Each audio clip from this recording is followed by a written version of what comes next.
Eu creio que ser evangélico nunca teve tão em moda quanto hoje em dia. Nós temos evangélico para todo gosto. Nós temos os reprepé, mas nós também temos os introvertidos, que é o meu caso. Nós temos os modernosos, mas nós temos também os fundamentalistas. Nós temos os VIPs, mas a gente também tem os comuns. Nós temos os famosos e temos também os meros mortais. Enfim, tem evangélico para todo gosto. E não estou aqui para dizer quem está certo ou quem está errado, quem tem razão, quem não tem. Eu não tenho essa permissão bíblica para julgar esse tipo de coisa, até porque não nos foi dado essa autoridade por Jesus, muito pelo contrário, ele falou, a ninguém julgueis. Né? Eu só estou falando do tipo de evangélico que eu tenho visto, né? Nas redes sociais, principalmente, onde eu tenho sido obrigado a caminhar, e às vezes tenho obrigado a desligar de tão irritado que fico. Mas eu quero falar de um evangelho que eu me apaixonei há algum tempo atrás. E eu sou uma pessoa apaixonada pelo evangelho. Eu sou apaixonado por Jesus. Quando me perguntam, você é crente? Eu falo, sou. Você é cristão? Sou. Você é evangélico? Sou. Você é seguidor de Jesus? Sou. Tem Jesus? Eu sou. Estou com Ele. Não tenho vergonha disso. E eu quero falar desse Jesus e desse evangelho que eu me apaixonei. Eu quero falar a ele como ele está descrito na Bíblia. E eu vou tentar, em alguns minutinhos, falar sobre ele. E eu quero trazer à memória esse evangelho que ele é bíblico. É um evangelho que muitas vezes está sendo esquecido.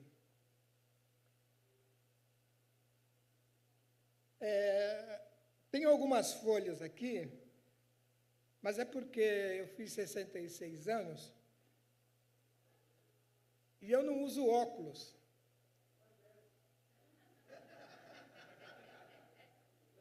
Mas, em compensação, folha de sulfite em casa eu gasto muito, porque as letras são bem grandes. Mas eu quero tomar por base do que eu vou falar, do que eu vou conversar com vocês por algum tempo, uma narrativa que tem aqui do diálogo de Jesus com Nicodemos. Nicodemos, ele era um professor da lei, ele era um homem conhecedor da lei de Deus. E ele queria falar com Jesus, mas a religião da época não permitia.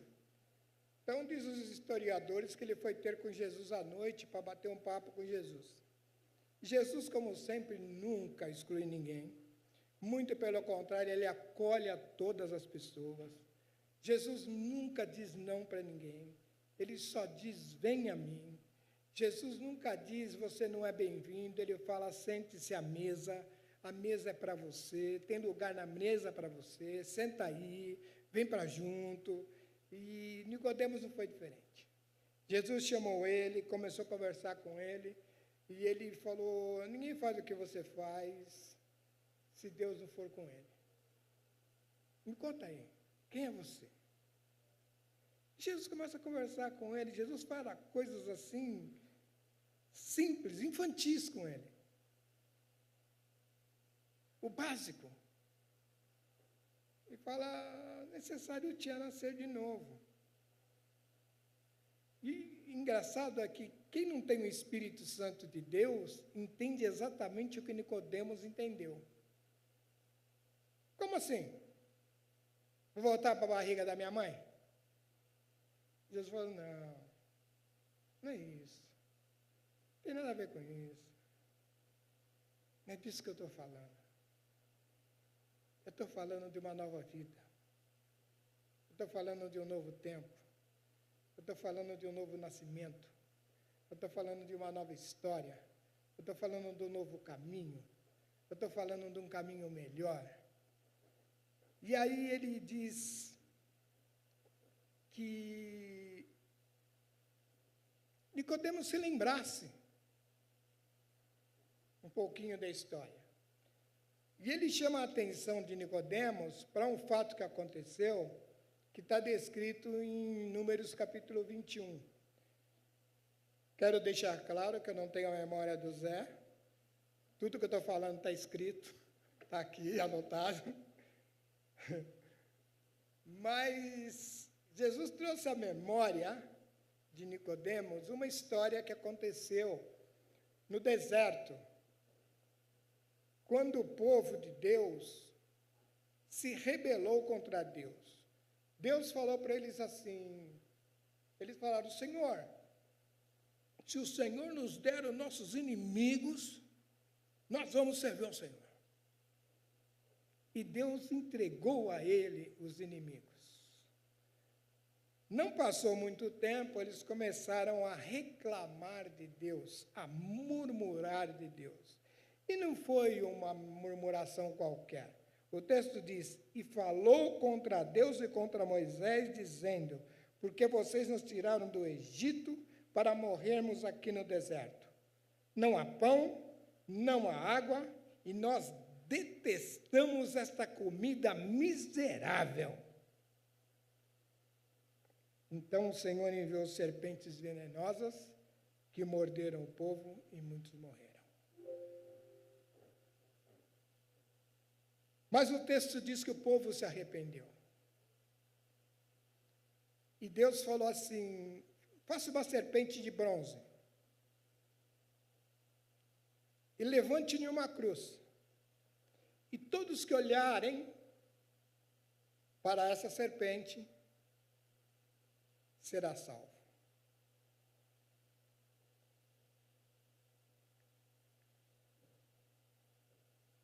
Agora pense bem, não foi um pecadinho, né? Deus alimentava esse povo no deserto, Deus tirou eles de 400 anos de escravidão, deu os inimigos na mão deles, e eles chamaram a comida de Deus de miserável. Essa comida miserável. Quero abrir um parênteses aqui, que se eu fosse Deus, todo mundo ia morrer de fome, de sede e para largar de cerveja. Mas Deus não é assim. Deus não faz assim. Deus não age assim. E aí Jesus fala para Nicodemos. Da mesma forma, versículos 14 a 17 de João, no capítulo 3. Da mesma forma, como Moisés levantou a serpente no deserto, assim também é necessário que o Filho do Homem seja levantado, para que todo aquele que nele crer tenha a vida eterna.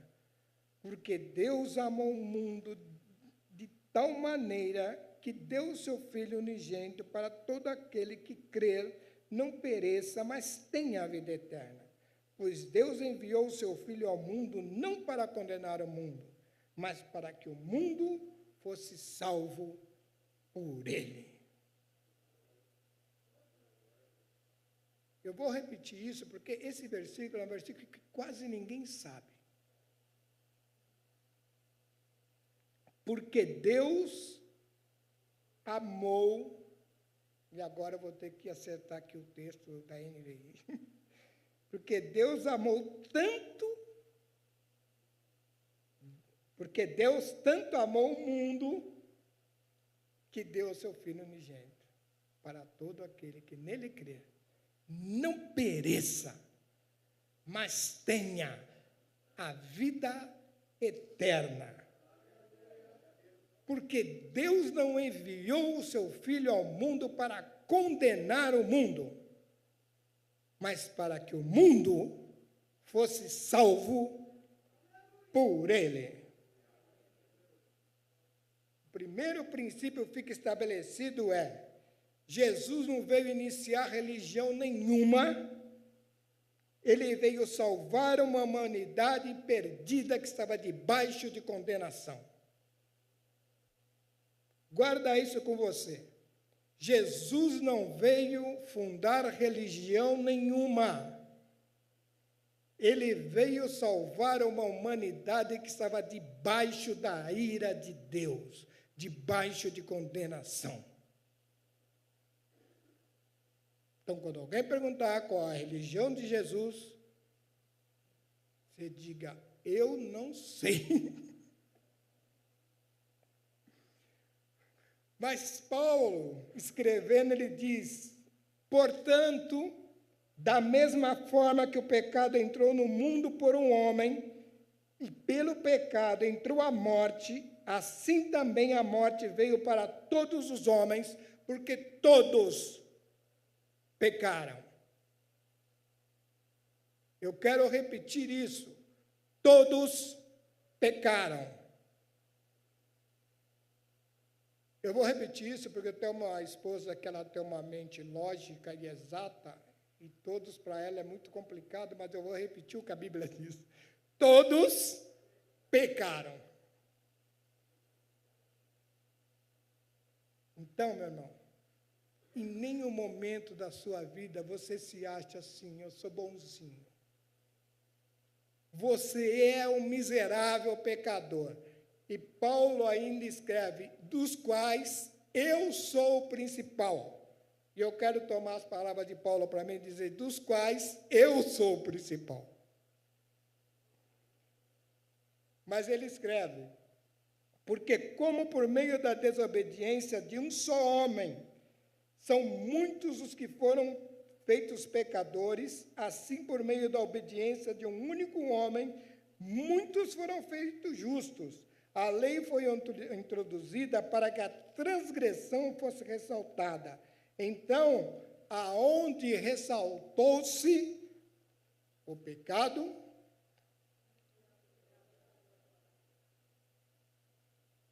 aonde abundou o pecado, então eu quero dizer para você que não importa o tamanho do seu pecado, a graça de Deus é maior. Quando alguém chegar para você e falar assim: eu cometi uma coisa que eu não sei, não tem jeito, você pode falar: eu tenho jeito para você, porque a graça de Deus é maior do que o seu pecado. Para que como o pecado reinou na morte, assim a graça reine pela justiça, para conceder vida eterna por meio de Jesus Cristo, nosso Senhor. Adão nos deu a herança do pecado. Todos pecaram. Mas a obediência de Jesus nos trouxe a vida eterna. Todos podem ser salvos. E o Evangelho das Escrituras nos deixa claro, e muito claro: Jesus veio para salvar e não para condenar o mundo. E o apóstolo Paulo, quando nos fala sobre o Evangelho, ele afirma: eu não me envergonho do Evangelho, porque é poder de Deus para a salvação de todo o que crê, seja lá judeu, grego, São Paulino, corintiano, palmeirense, santista, não importa. A graça de Deus é para todos. A graça de Deus foi derramada para todos. E aí, Paulo escrevendo diz que este poder da salvação é para quem crê. E não é um crer de acreditar. Eu sei que aqui ninguém faz isso. Inclusive, eu jamais fiz isso. Mas não é aquele acreditar de quando a Mega vira para 1 bilhão no final do ano, e você fala: vou tentar aqui, quem sabe. Eu acredito, eu acredito, eu acredito. Se eu ganhar, eu vou dar um dízimo, eu vou construir igreja, eu vou ajudar o pastor, eu vou ajudar as favelas, vou construir uma África nova para o Brasil, nunca mais vai ter fome. Aquele negócio, a promessa toda que a gente faz quando faz aquela fezinha. Mas não é esse crer. Quando Paulo fala em crer, ele fala em acreditar no caráter de um Deus que enviou o seu Filho para salvar o mundo e que não vai mudar de opinião, porque, como nós cantamos, ele é imutável. Esse é o Deus do Evangelho da Bíblia. É o Deus imutável. E a cruz cura todas as nossas enfermidades. E é muito lindo quando nós lemos Isaías no capítulo 53, quando ele nos diz: certamente ele tomou sobre si as nossas enfermidades e levou sobre si as nossas doenças. Contudo, nós o consideramos castigado por Deus. Ele foi atingido e afligido, mas ele foi traspassado por causa das nossas transgressões. Foi esmagado por causa das nossas iniquidades. O castigo que estava sobre ele nos trouxe paz. E pelas suas feridas nós fomos curados. A enfermidade que nos matava, a enfermidade que não tinha cura, a enfermidade que não tinha jeito, a enfermidade que não havia diagnóstico médico, não havia remédio que curasse. Na cruz do Calvário, Jesus tomou sobre si todas as nossas enfermidades e nos curou. Hoje nós somos curados por Ele. Ele levou sobre si as nossas enfermidades. Hoje nós somos curados por Jesus Cristo na cruz do Calvário. Olhamos para Ele e fomos curados. Porque assim como a serpente trouxe a morte para aquele povo no deserto, o pecado trouxe a morte para nós. Assim como a serpente foi levantada numa cruz, Jesus Cristo foi levantado por causa do nosso pecado. E quando nós olhamos para Ele, nós somos curados. Porque foi pela morte que Jesus nos curou. Foi pela morte que nós fomos sarados. Porque se o pecado nos trouxe a morte, a cruz de Jesus nos trouxe vida. Aleluia! E agora eu quero dizer uma coisa para você. Não tem varinha mágica. O Evangelho não é varinha mágica. Esquece isso. Esquece. Porque eu sou crente. Eu vou determinar e Deus não vai deixar acontecer. Para com isso, gente. Cresce. Eu não vou ficar doente porque Deus não vai deixar. Esquece. Eu não vou ser pobre porque Deus não quer pobre. Esquece. Bobagem. Eu vou determinar e essa doença vai sair. Esquece.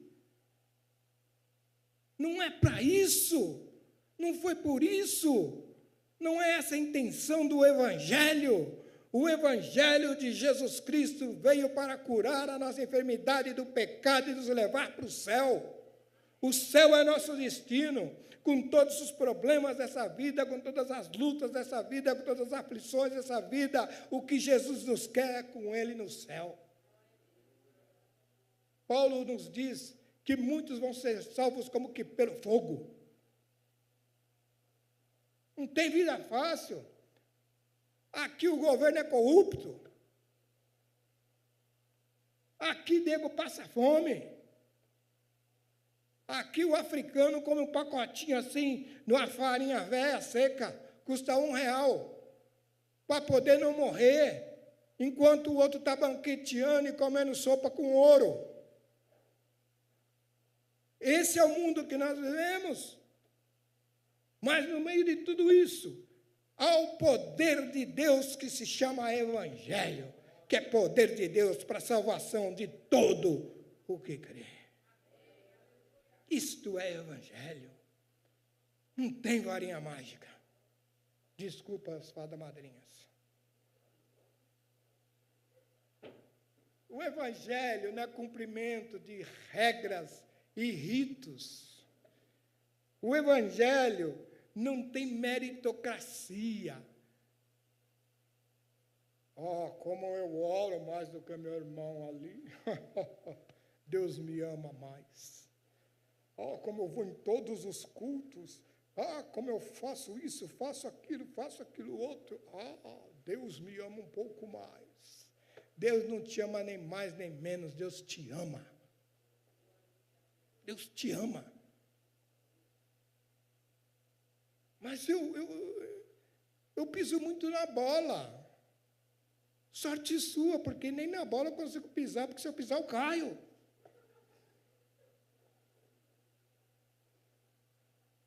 Eu já capoto logo. Mas Deus me ama. Eu tenho dor em todo o corpo 24 horas por dia, mas Deus me ama. Mas Ele pode te curar? Pode. E se Ele não te curar, amém, eu amo do mesmo jeito.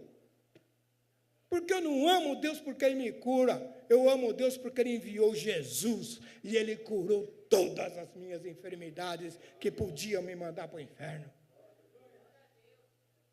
Isto é Evangelho. Mas você é doente, ora por doente, oro. E Deus cura. Por que cura o outro, não cura você? Problema dele. Você ora por prosperidade, oro. E porque tu é pobre? Não sei, mas o outro é rico. Vocês estão entendendo o que eu quero dizer, irmãos? Evangelho, queridos, é caminho de vida. Evangelho é alegria, não importa. Não importa. Se você tem dinheiro, meus parabéns, felicidades, um abraço. Eu não tenho, mas eu tenho Jesus e você também. Isso é Evangelho. Evangelho é você sentar na mesa de igual para igual. Não importa o que você tem na carteira. Não importa a casa que você mora. Não importa se você é saudável ou se você é doente. A gente senta numa mesa e o Jesus que está presente ali é o mesmo. E que está pouco se linchando se a gente é rico ou se a gente é pobre. Ele quer saber se a gente o ama. Vocês estão entendendo? Eu estou sendo claro? Então tá bom. A resposta de Deus para a gente, a resposta que Deus nos deu, que deu para toda a humanidade, foi o Evangelho encarnado. Foi o Jesus encarnado. A resposta é o Jesus crucificado. A resposta é o Jesus ressuscitado. O Evangelho é comunhão. O Evangelho é partilha. O Evangelho é caminho melhor. O Evangelho é amor ao próximo em exercício. João fala, não fala que você ama a Deus se você não ama o seu próximo. Bobagem. A maneira como eu amo a Deus é amando o meu próximo. Se eu não amo o meu próximo que eu estou vendo, como é que eu falo que eu amo a Deus que eu não vejo? Evangelho é a rendição ao Eterno sem reservas. Eu me rendo. Senhor, a luta está difícil, a coisa está braba, Senhor, o diagnóstico foi pesado. Deus, eu estou desempregado, Senhor, eu estou no apuro, eu me rendo. Porque eu sei que Deus me ama. eu sei que Deus me ama. O estreito, Senhor. Olha lá o povo lá na China, na Índia, na Arábia, tudo morrendo debaixo de bala. O povo está sendo morto, estão sendo decapitados por causa de Jesus. Amém. Cada um decapitado aqui é um herói no céu. A morte não pode nos parar. A morte foi vencida. Jesus venceu a morte. E ponto. Quando o inimigo acha que matou a gente, ele nos levou para o braço de Deus. Olha, irmão, o missionário não sei o que foi decapitado. Glória a Deus, o céu está em festa. Chegou um herói. Não é assim. Isso é evangelho. Isso é evangelho. Eu preferi estar morto, mas por causa de vocês ainda estou vivo. Não foi o que Paulo falou? Eu queria estar com ele, mas por amor de vocês eu estou aqui. Aí o outro vem e fala assim, Paulo, olha, vão te pegar, te amarrar com um cinto, te bater, te chicotear. Ah, Paulo, não vá para lá, não vá para lá. Paulo falou assim, eu estou pronto. Não só para viver, mas como para morrer por causa do Evangelho. Esse é o Evangelho da Bíblia. Esse é o Evangelho de Deus. Esse é o Evangelho que cura. Esse é o Evangelho que nos faz livres. Esse é o Evangelho que nos faz olhar para a cara do nosso irmão e dizer, Deus te abençoe. Porque o nosso Deus abençoa. O Evangelho, irmãos, é crer no caráter de Deus, independente das circunstâncias.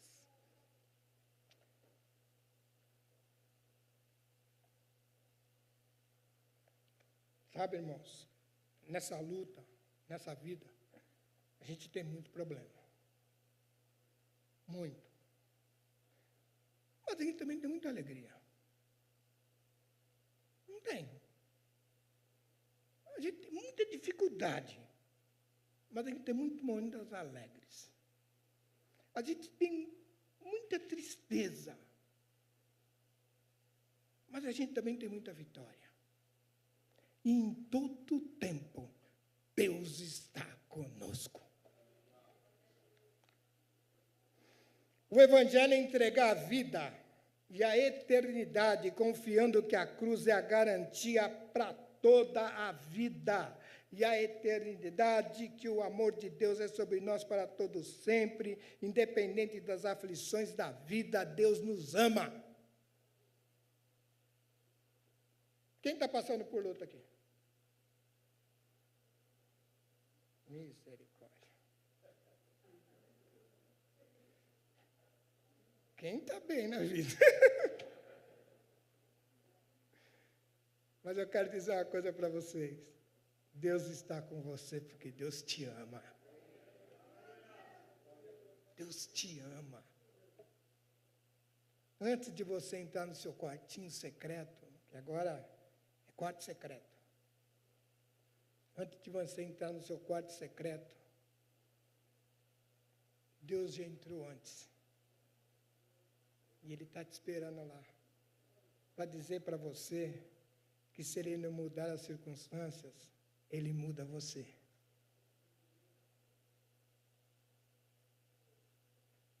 Sabendo deste amor desse Deus, sabendo desse cuidado desse Deus, sabendo desse carinho desse Deus, quando você digitar sua senha secreta, cuidado onde você anda, cuidado com quem você vê, cuidado para quem você manda mensagem, cuidado, porque Deus te ama. Está me entendendo? Está entendendo? Isso é evangelho. Quando você está ali, ó, Deus está falando, filho, você não precisa disso. Filha, você não precisa disso. Meu amado, você não precisa disso. Eu te amo. Eu te amo. A esposa que eu te dei é suficiente. O esposo que eu te dei é suficiente. Você não precisa disso. Filho, você não precisa disso. Vocês estão me entendendo o que eu estou querendo dizer? Porque o Evangelho é isso. Mesmo que você esteja fazendo isso, eu quero dizer uma coisa para você. Deus te ama e não quer isso para você. Muda! Em nome de Jesus, muda! Você está por um caminho que você está vendo que é atalho, que vai dar ruim. Muda! Deus não te chamou para isso. Vocês estão me entendendo? O Evangelho é caminho de delícias, é água tranquila, é pasto verdejante. O Evangelho é outra coisa. Não busca varinha mágica. Não adianta você sair daqui e correr para um culto que vai fazer uma campanha de 30 dias para você largar de fumar, de beber, de jogar, de seja lá do que for. Não adianta, não vai resolver, não tem varinha mágica. Você tem que decidir, Deus me ama. E o amor de Deus é maior e é suficientemente suficiente para me dar liberdade. O Evangelho, e no Evangelho, o Pai é nosso e o pão é nosso. O Evangelho é entrega sem medo e sem reservas ao amor desse Pai. Eu me lembro quando eu era menino, lá em Barbacena, quando o pessoal falava assim, quem quer ser missionário na África, levanta a mão e vem aqui. Eu me escondia, eu falava, na África não, Jesus. Eu não sei, os irmãos não, são tudo corajosos, falavam, não, para a África que eu vou. Eu não. Eu morria de medo, eu falava, Jesus não me chama para a África não. Não me chama para a África não. Eu não entendia que se Deus falasse, vai para a África seria o lugar mais gostoso do mundo. A África seria o melhor lugar do mundo, porque lá na África, Deus ia dizer para mim, filho, eu te amo. Eu te amo. Vocês estão me entendendo? O que é Evangelho? Evangelho é essa confiança em Deus, essa certeza absoluta de que a vontade de Deus para a vida da gente é a melhor.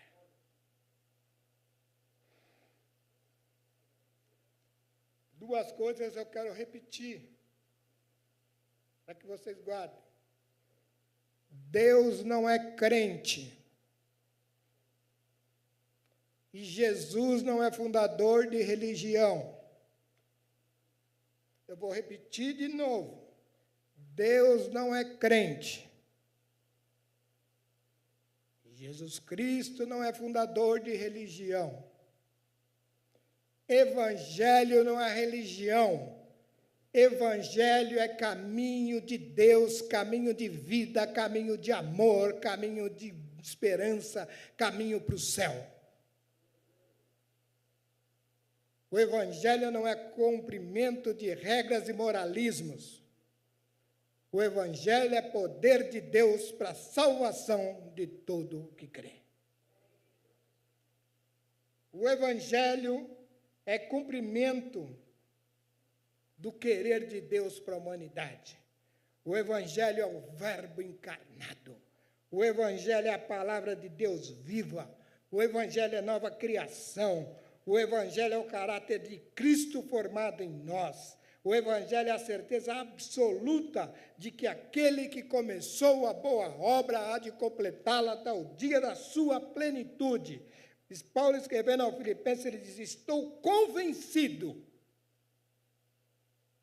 estou certo, eu tenho certeza absoluta de que aquele que começou a boa obra em vocês vai completá-la até o dia de Cristo Jesus. Todos nós estamos em construção. Todos nós estamos em reformas. Todos nós vamos falhar. Todos nós vamos errar. E vira e mexe, vamos tomar uma amassada com uma espanada. Tinta nova. Porque é reforma. Nós estamos em construção. Mas o edifício já está feito. Porque aquele que começou a boa obra há de completá-la até o dia da sua vinda. E vai chegar um dia que ele vai falar, vem edifício. E nós vamos subir. O Evangelho é a certeza absoluta de que nada, assim como tudo, nada nos separará do amor de Deus que está em Cristo Jesus, o nosso Senhor. Agora, preste atenção. Já estou acabando já. Deus não está em busca de popularidade. Anota isso.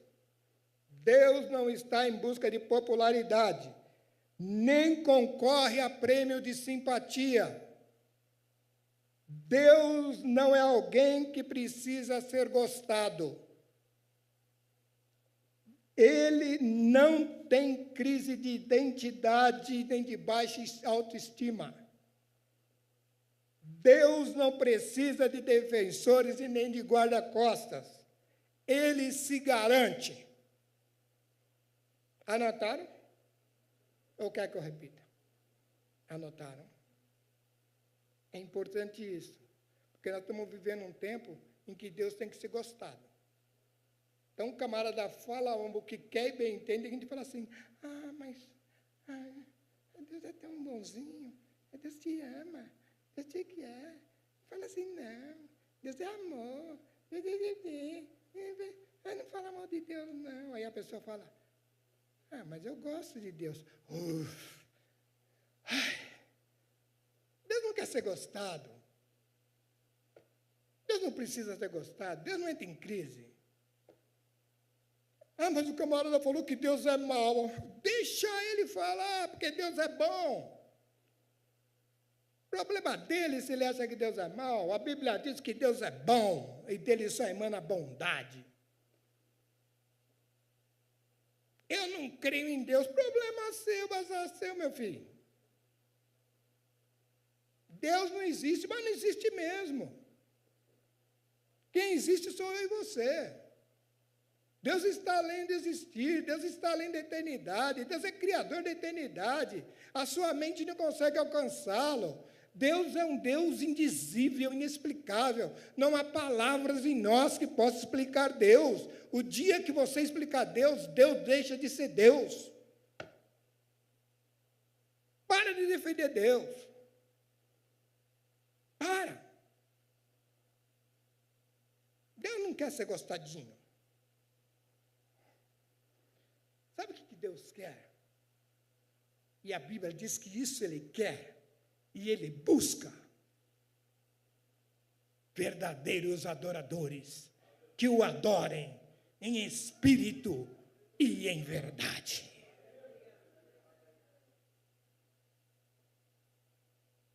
Sabe qual é o evangelho que Deus espera de cada um de nós?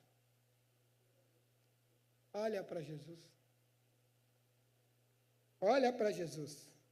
A expressão de Deus para Jesus foi: este é o meu filho amado. A ele ouvi.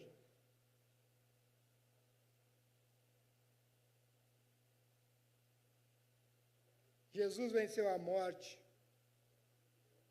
por mim e por você. Jesus é o caminho. Jesus é essa palavra aqui, encarnada. É por isso que ela é viva e eficaz. e mais penetrante do que espada alguma de 2 gumes. Isso que é o Evangelho. O Evangelho é a encarnação de Jesus. Jesus cumpriu este Evangelho. E essa palavra é Jesus encarnado. Jesus foi levantado naquela cruz. Foi zombado, foi cuspido. Foi vituperado. A tal ponto que os seus discípulos fugiram. Ninguém queria. Não conheço esse camarada. Não conheço, não sei quem é. Mas ao 3º dia ele ressuscitou e vive eternamente. Ele venceu a morte. Por mim e por você. E isto é Evangelho. A ele ouvi. Espera aí, pastor. Antes de terminar, pastor, diz para mim, o que é um verdadeiro adorador? Primeiro eu vou te dizer quem não é. Não são aqueles que sobe morro, desce morro, sobe morro, desce morro, gritando que nem doido, cansativamente, para querer ser ouvido. E para dizer para você que está lá buscando um óleo ungido, uma água ungida, um eucalipto ungido, um graveto pegando fogo, porque ele é santão. Esse não é verdadeiro adorador. Não são aqueles que usurpam o rebanho financeiramente, como se a bênção de Deus fosse cobrada.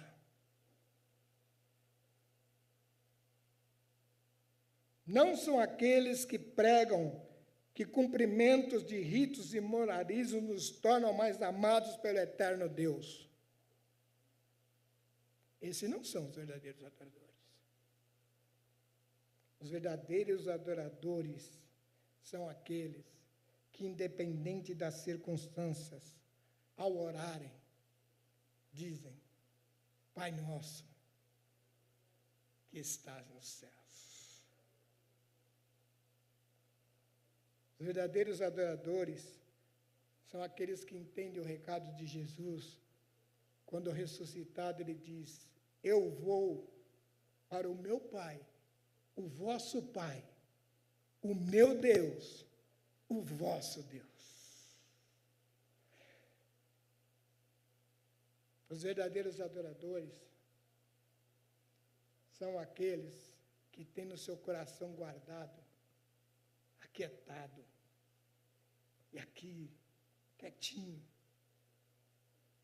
a palavra daqueles varões de branco que disseram: olha, esse que vocês viram subir vai voltar,